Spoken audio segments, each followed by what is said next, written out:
Assalamualaikum warahmatullahi wabarakatuh. Selamat siang, salam sejahtera untuk kita semua.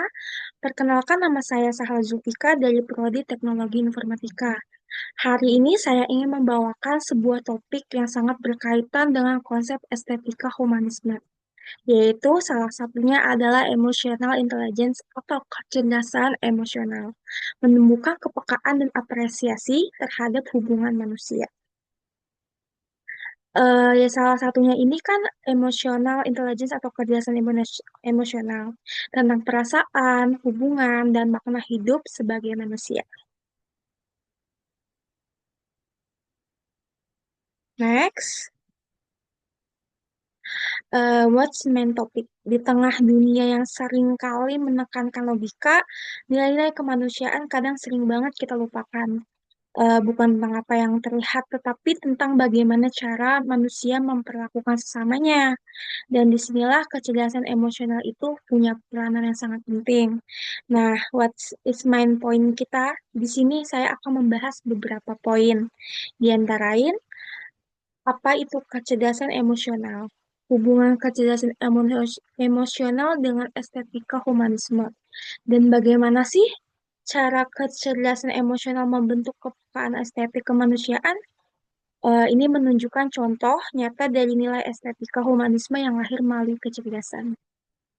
Next, sebelum saya membahas lebih dalam tentang kecerdasan emosional, saya akan menjelaskan terlebih dahulu apa itu ilmu estetika humanisme. Estetika humanisme adalah ilmu yang mempelajari pandangan menilai keindahan dari nilai kemanusiaan seperti kasih sayang, kejujuran, empati, dan kepedulian. Dan kecerdasan emosional itu apa sih? Yaitu kemampuan seseorang untuk mengenali, memahami, mengolah, dan merespon emosi diri sendiri maupun orang lain dengan cara bersikap baik, bisa mengendalikan diri, dan bagaimana memperlakukan orang dengan baik. Next, lalu berapa pentingkah penerapan kecerdasan emosional itu? Yang pasti sangat penting ya.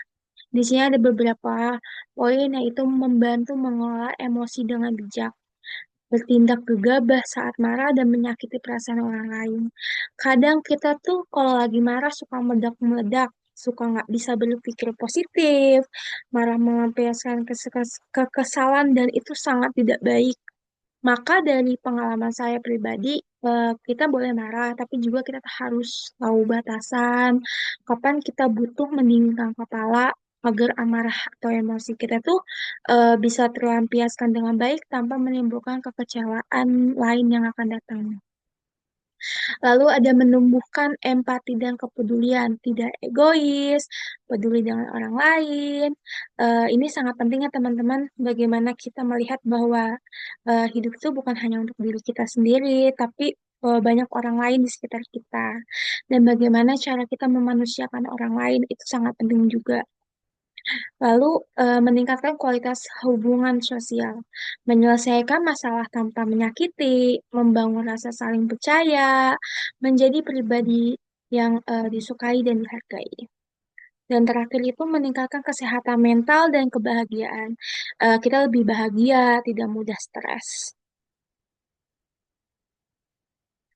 Di sini kecerdasan emosional juga mempunyai beberapa komponen ya teman-teman, di antaranya kesadaran diri atau self-awareness. Itu apa sih? Itu menyadari apa yang sedang kita rasakan dan mengapa kita rasakan. Contohnya, kita tidak menyalahkan orang lain atas perasaan yang sedang menimpa kita. Kalau kita lagi sedih, kita lagi senang, itu kita hanya kita yang tahu. Lalu pengelolaan emosi self-regulation itu mampu mengontrol emosi kita dan tidak bertindak gegabah. Contoh, jika kita marah, menenangkan diri dahulu sebelum kita tuh kayak marah terhadap objek itu sendiri. Lalu motivasi diri atau self motivation. Itu apa sih teman-teman? Itu adalah mampu semangat menghadapi kegagalan atau rintangan. Contohnya saat kita ada hasil yang kurang baik atau memuaskan tuh kita nggak gampang menyerah teman-teman. Lalu yang terakhir itu empati. Empati itu apa? Mampu memahami dan merasakan apa yang kita rasakan, yang dirasakan orang lain. Contohnya, jika orang lain tuh sedang sedih, kita tuh ikut merasakan kesedihannya tanpa menghakimi. Dan yang terakhir itu ada keterampilan sosial atau social skills, yaitu mampu menjalani hubungan baik, kerjasama, dan berkomunikasi efektif. Contohnya, misalnya ada konflik teman-teman tanpa kita menyelesaikannya, tanpa membuat suasana kita menjadi buruk teman-teman. Lalu, yang terakhir, ini hubungan kecerdasan emosional dengan estetika humanisme. Karena kecerdasan emosional adalah fondasi batin yang memungkinkan seseorang merasakan nilai-nilai kemanusiaan, sementara estetika humanisme adalah ekspresi luar dan nilai-nilai tersebut dalam sikap, karya, dan hubungan sosial. Artinya, keindahan itu nggak lahir dari fisik semata, teman-teman, tetapi kepekaan kualitas hati yang terasa dari kecerdasan emosional. Dan terakhir, bagaimana sih kecerdasan emosional membentuk kepekaan estetik dalam kemanusiaan? Nah, sebenarnya balik lagi dengan penerapan komponen yang tergandung dari kecerdasan emosional yang sebelumnya saya sudah jelaskan ya.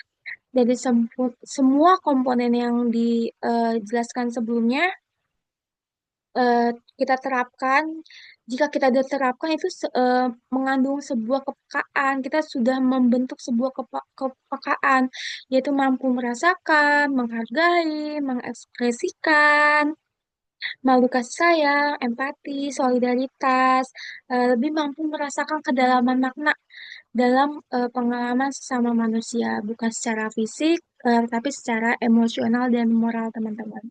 Jadi kesimpulannya, seorang bisa melihat keindahan dalam kesederhanaan, merasakan makna dalam penderitaan, menyuarakan harapan dalam bentuk yang menyentuh dan menginspirasi untuk dirasakan dan direnungkan.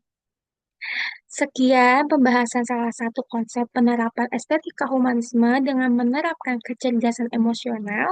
Semoga penjelasannya dapat bermanfaat untuk kita sebagai manusia untuk saling memanusiakan manusia. Wassalamualaikum warahmatullahi wabarakatuh.